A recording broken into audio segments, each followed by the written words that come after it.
Hello friends, welcome back to my channel. இன்னைக்கு நம்ம சேனல்ல என்ன ரெசிபி பார்க்க போறோம் அப்படினா fresh fruits cake. ஸோ இது எல்லா பேக்கரிஸ்லையும் மோஸ்ட்டாக கிடைக்காது. இதுவே ஹோம் பேக்கரியை நீங்கள் நடத்துகிறீங்க அப்படின்னா ஒரு கஸ்டமைஸ்டு ஃப்ரூட் கேக்ஸ் எப்படி செய்கிறதுன்னு பார்க்கலாம். எந்தளவுக்கு ஃப்ரெஷ்ஷாக செய்யணும், ஹைஜீனாக செய்யணுங்கிற இந்த வீடியோஸில் டிப்ஸ் அண்ட் ட்ரிக்ஸோட சொல்கிறேன். இது பார்த்திங்கன்னா 1 kg fresh fruits cake. So fruits எல்லாத்தையுமே கடைசியாக நம்ம வந்து அசம்பிள் பண்ணணும். இது பார்த்திங்கன்னா நம்ம ஆல்ரெடி செஞ்சு வச்ச கேக் மாதிரி நம்ம செய்ய முடியாது. பிகாஸ் இது எல்லாமே ஃப்ரெஷ் ஃப்ரூட்ஸுங்கிறதுனால நம்ம 1 டேயில் செஞ்சு எல்லாத்தையும் நம்ம பண்ணுற மாதிரி இருக்கும். இதுக்கு பார்த்திங்கன்னா ஃபஸ்ட்டு ஒரு பேஸ் எடுத்துக்கிட்டேன். அதில் விப்பிங் க்ரீம் லைட்டாக ஸ்ப்ரெட் பண்ணிக்கலாம்.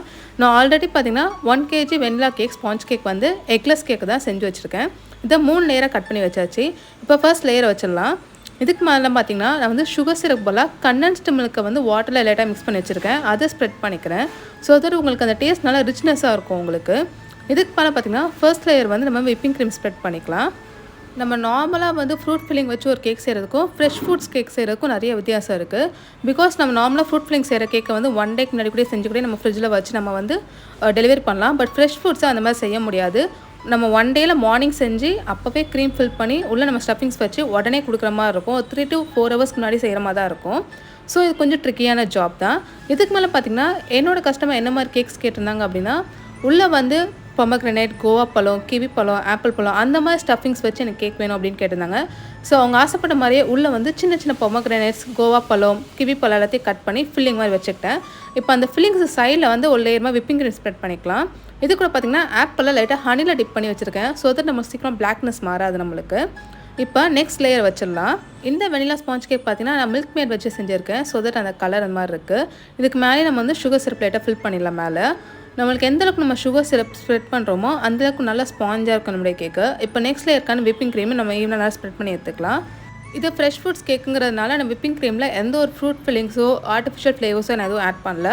வெறும் நான் ஃப்ரூட்ஸோட ஃப்ளேவர்ஸ் மட்டும் என்ஹான்ஸ் பண்ணுறதுக்காக நல்லா ரிச் ஃப்ரூட்ஸாக செலக்ட் பண்ணியிருக்கேன். நம்ம ஃப்ரூட்ஸ் செலக்ட் பண்ணும்போது சீசனல் ஃப்ரூட்ஸாக செலக்ட் பண்ணிக்கிங்க. இது ரெய்னி சீசனுங்கிறதுனால எனக்கு இந்த மேங்கோஸோ ஸ்ட்ராபெரிஸோ எதுவுமே கிடைக்கல. ஸோ என்ன ஃப்ரூட்ஸ் இருக்கோ சீசனுக்கு ஏற்ற மாதிரி வச்சுக்கிட்டேன். நம்மளுக்கு அப்போ தான் நல்லா ஃப்ரெஷ்ஷாகவும் இருக்கும் நம்மளுக்கு. இதுக்கு மேலேயும் பொமக்ரனேட்ஸு, கோவா பழம், கிவி பழம் கூட எனக்கு வந்து வாட்டர்மெலன்ஸ் கிடச்சிது. அது என்னமோ ரேராக கிடச்சிச்சு. ஸோ அதையும் நைட்டாக நான் மேலே ஃபில்லிங்க்கு வச்சுக்கிட்டேன். இப்போ டாப் லேயர் தான் முக்கியமான லேயர். ஸோ இதையும் மேலே வச்சிடலாம். இப்போ இதுக்கு மேலே வந்து நம்ம வந்து சுகர் சிரப் லைட்டாக சோக் பண்ணிட்டு மேலே விப்பிங் க்ரீம் வச்சு ஃபஸ்ட் வந்து க்ரம் கோட் கொடுத்துக்கிறேன். நான் க்ரம் கோட் ஈவனாக கொடுத்ததுக்கப்புறம் ஃப்ரிட்ஜில் வந்து ஒரு 1/2 hour to 1 hour நல்லா செட் பண்ண விட்டுருங்க. செட் பண்ணதுக்கப்புறம் இப்போ நம்ம வந்து வெளியில் வந்து டெக்கரேஷன் பண்ணிக்கலாம். இதுக்கு பார்த்திங்கன்னா நான் மேலே வந்து ட்ரிப்பிங் டெக்னிக் மாதிரி கொடுத்துக்க போகிறேன். சைடில் வந்து வேவ் மாதிரி கொடுத்துருக்கேன் நம்ம ஸ்பேட்சில் வச்சு. இந்த ட்ரிப்பிங் எஃபெக்ட்கான கிளேஸ் எப்படி ரெடி பண்ணுறது அப்படிங்கிறது நான் தனி வீடியோ போடுறேன். இதுக்கு நான் யூஸ் பண்ண பார்த்திங்கன்னா நியூட்ரல் கிளேஸ் ஜெல்லும் எல்லோ ஃபுட் கலர் தான் ஆட் பண்ணியிருக்கேன். இது நம்மளுக்கு ஒரு தனி ஒரு எஃபெக்ட் கொடுக்கும் நம்மளுக்கு. இதுக்கு மேலே பார்த்திங்கன்னா டெக்கரேஷனுக்கு வந்து நான் ஃப்ரெஷ் ஃப்ரூட்ஸ் தான் வைக்க போகிறேன். நான் யூஸ் பண்ண ஃப்ரூட்ஸ் பார்த்திங்கன்னா Nagpur orange, kiwi, watermelon, cherish use பண்ணியிருக்கேன், கிரேப்ஸ் யூஸ் பண்ணியிருக்கேன். இப்போ இது எல்லாத்தையுமே வந்து நான் மேலே டெக்கரேஷனுக்காக வச்சாச்சு. மேலே பனானாஸும் ஆட் பண்ணியிருக்கேன், ட்ராகன் ஃப்ரூட்ஸும் வச்சுருக்கேன். இந்த குட்டி குட்டி ஷேப்ஸ் எப்படி கட் பண்ண பார்த்திங்கன்னா நம்ம ஃபாண்டன்ட் கட்டர்ஸ் இருக்கும்ல, அதை வச்சு நான் வந்து ஃப்ரூட்ஸை வந்து ஒவ்வொரு டிஃப்ரெண்ட் ஷேப்பில் கட் பண்ணி வச்சுட்டேன்.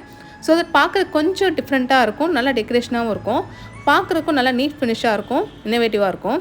இந்த வீடியோ உங்களுக்கு ரொம்ப யூஸ்ஃபுல்லாக இருந்துச்சு அப்படின்னா மறக்காம நம்ம சேனலை சப்ஸ்கிரைப் பண்ணிக்கோங்க. இன்னும் நிறைய பேக்கிங் வீடியோஸை உங்களுக்கு இனிமேல் நான் வீடியோஸில் அப்லோட் பண்ணுறேன். எப்படி எக்லெஸ் கேக் ரெசிபி செய்கிறங்கிறத நெக்ஸ்ட் வீடியோவில் நான் உங்களுக்கு அப்லோட் பண்ணுறேன் மறக்காமல். ஸோ இந்த ஃப்ரெஷ் ஃப்ரூட்ஸ் கேக் பார்த்திங்கன்னா நீங்கள் தாராளமாக ஒரு 1500 வரைக்கும் நீங்கள் சேல்ஸ் பண்ணலாம். இந்த வீடியோ பிடிச்சா லைக் பண்ணுங்கள், ஷேர் பண்ணுங்கள். தேங்க்ஸ் ஃபார் வாட்சிங் வீடியோ. மறக்காமல் சப்ஸ்கிரைப் பண்ணிக்கோங்க. Bye friends.